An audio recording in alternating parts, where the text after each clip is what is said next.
And we continue now with our great American panel. All right, now, things are so bad. We've got White House advisors, senior advisors, warning of a possible depression. Let's take a look.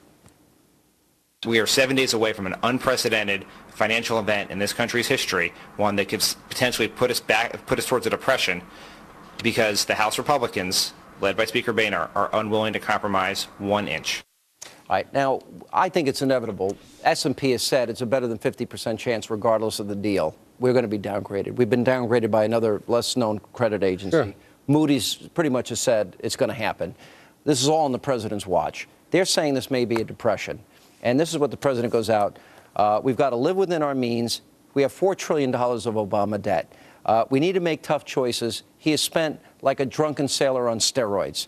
He says we need a bipartisan approach, and he has done nothing but inject partisanship, including this horrible speech last night. Well, this notion of a depression and a financial meltdown in the world, that's fine to discuss, but there has to be a concomitant set of actions. You can't abdicate your authority as president and throw it out to the masses and say we need public pressure to foster a solution. He needs to say, this is my solution. Let's debate this. You Republicans are debating this. I have a solution that I think is going to satisfy everyone. You may all not like it at this point, but I'm stepping out with it. And so to engage in fear-mongering and to make people afraid, and people are afraid when they hear this, because they say, my mutual funds, my IRA, the stock market, what's a treasury bill going to be worth? Is my mortgage going to go up? What's the consequences of this? And to throw all that out and at the same time not come forward with a constructive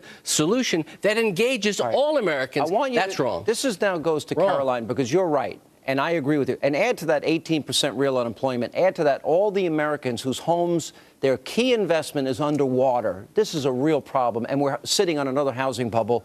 And you're sitting here saying it's up to Congress. We're 7 days away from what his own advisors are saying a depression.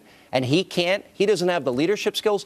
Every leader in business I've ever met would never allow this to happen. And this shows his lack of experience, and he's in over his head. Sean, we've never seen partisan politics like we've seen from him at this present time. No, mostly from both sides, but mostly from the Republicans, an extreme branch of the Republicans. And so President Obama, if he were to put his name on anything, which wouldn't, it's not the way legislation works. There's never been a speech delivered like that from the White House. Exactly. He was telling the American public. That is not informational. No, he was trying to move us past partisanship. It's very clear in his speech that the American public believe that. Well, again, 77%. Last night he blamed everybody, lashed out as everybody. Go ahead. And that's what he does. This president is very good at blaming everybody but him. He doesn't want to own anything. And when he was a senator, he voted president more than he voted yea or nay. He doesn't want to own anything because it's all about re-election for him. So all he does is sit up and blame everybody else but himself. I didn't hear him blame. He didn't blame anyone last night. Yes, he did. He blamed the Republicans. Absolutely. Peter, let me ask you a question. Would these adjectives be accurate? Arrogant, angry, immature, petulant? Compromise, I think they would be. Compromise.